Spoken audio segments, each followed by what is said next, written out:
Assalamualaikum warahmatullahi wabarakatuh dan salam sejahtera.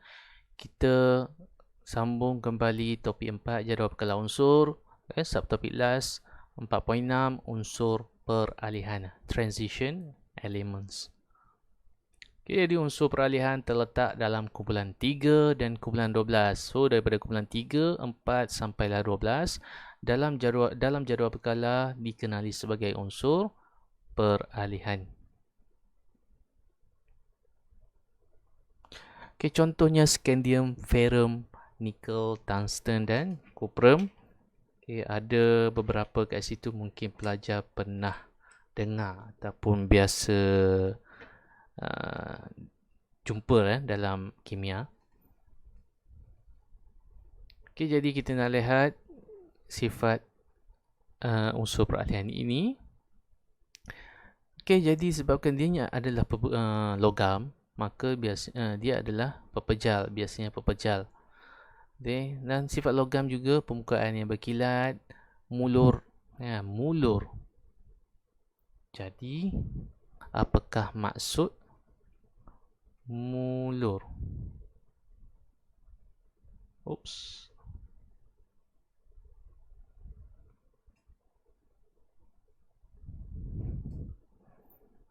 Pernah dengar perkataan mulur? Jangan tersilap eja mulut. Okay, apa dia mulur? Dan ini mungkin dah biasa, bukan ditempah, boleh ditempa, maksudnya boleh dibentuk. Contoh macam keris kan, dimasukkan ke dalam tempat yang sangat panas, haba yang tinggi, dan dibentuk semasa dia tengah panas tu lah, pedang dan sebagainya lah. Okey, so mulur ni maksudnya dia boleh memanjang. Okey, boleh memanjang tanpa patah. Lebih kurang macam tu lah. Maksudnya kita boleh bengkokkan dia.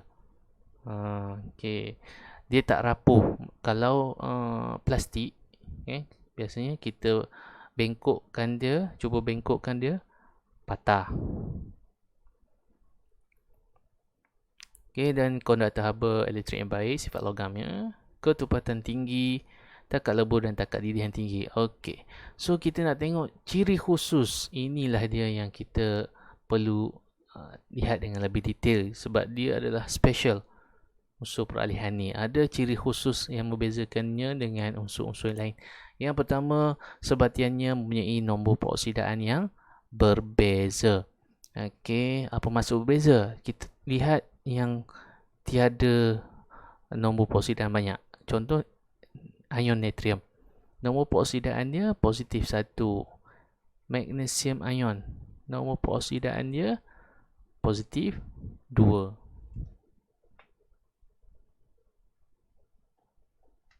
Okey, berbeza dengan ion unsur-unsur peralihan. Dia boleh wujud lebih daripada 1. Okay, contohnya, kita ambil satu contoh, cuprum. Boleh wujud sebagai cuprum plus, iaitu positif 1, ataupun cuprum 2 plus. Nombor peroksidaannya positif 2. Ini nombor peroksidaannya berbeza. Lebih daripada 1. Okay, kemudian sifat spesialnya juga boleh membentuk ion atau sebatian berwarna. Kan bertindak sebagai mangkin. Kita akan lihat dengan detail selepas ini apa maksud mangkin. Ciri ini tidak dimpunyai oleh logam-logam lain.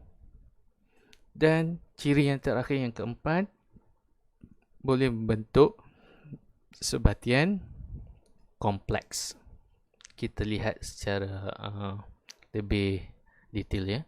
Yang pertama, ciri khusus yang pertama, nombor peroksidaan yang berbeza. Okey, jadi unsur kumpulan peralihan ni boleh membentuk ion dengan nombor peroksidaan berbeza dalam sebatian-sebatiannya. Okey, contoh plumbum. Okey, ada plus 2, ada plus 4. Okay, so kalau plus 2, PB2 plus, plus 4, PB4 plus.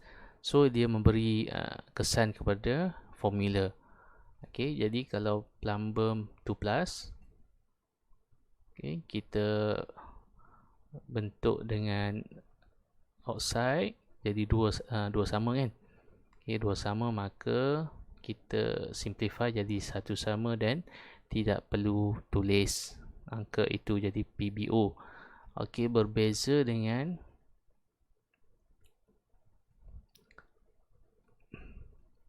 PB4 plus O2 minus. Oksigen hanya ada satu saja nombor. Oksigen ada dua keadaan nombor peroksidaan.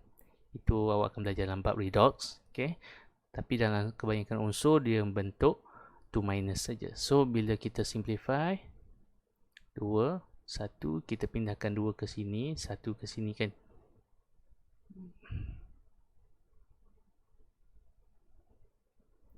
Okay, jadi yang tinggal plumber PbO2. Ini perlu rapat tadi sebab ada ruang untuk tulis tadi.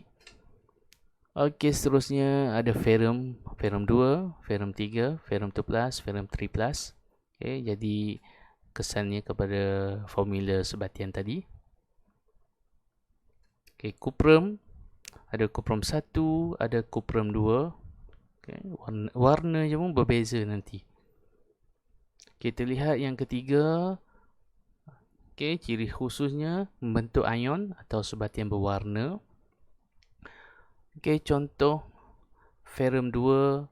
Okey, warna dalam keadaan kristal pepeja tu lah, kristal ataupun dalam keadaan larutan aqueous dia berwarna hijau.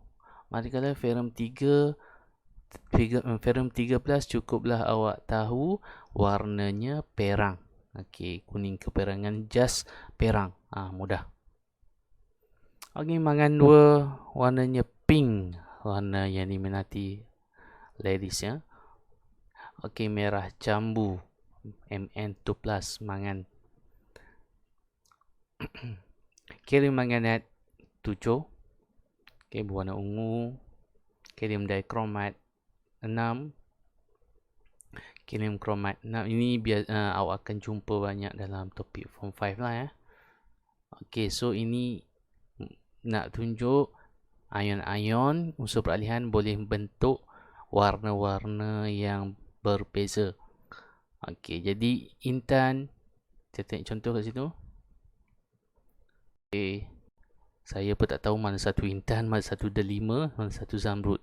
So kalau ikut susunan tu mungkin yang ni intan, ini delima, ini zamrud. Jadi bentuknya lebih kurang kan hablu dia. Cuma warnanya berbeza kerana ion dalamnya adalah unsur peralihan yang berbeza. Okey. So ini adalah antara sesuatu yang sangat berharga lah ya, intan, delima dan zamrud ini. Okay, dan tadi yang kedua sepertinya, bukan yang ketiga. Yang ketiga bertindak sebagai mangkin. Okay, jadi mangkin adalah bahan yang boleh mengubah, ubah kadar tindak balas.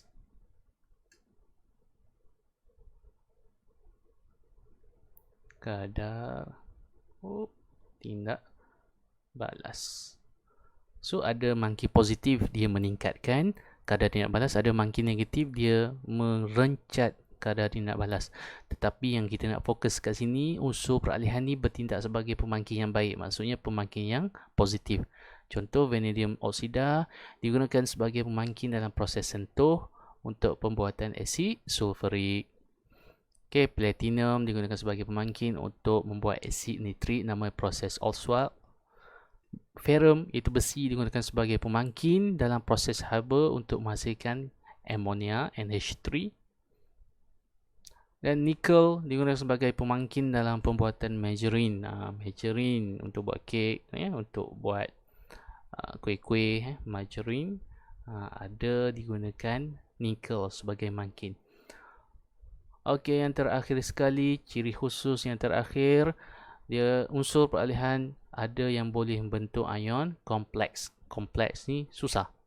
Susah nak ingat kan.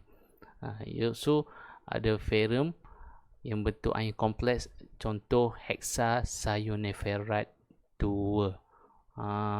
Ini tengok kompleks. Rasa susah tu kan, kompleks lah. Okey. So cuprum 2 tetramina. Okay, so jangan risau, tak perlu hafal, cukuplah awak tahu sifat-sifat yang empat-empat tadi ya. Okay, dan yang terakhir sekali, ini adalah tulisan yang amat diminati dalam kelas bila munculnya perkataan tamat. Okay, sekian. Assalamualaikum warahmatullahi wabarakatuh.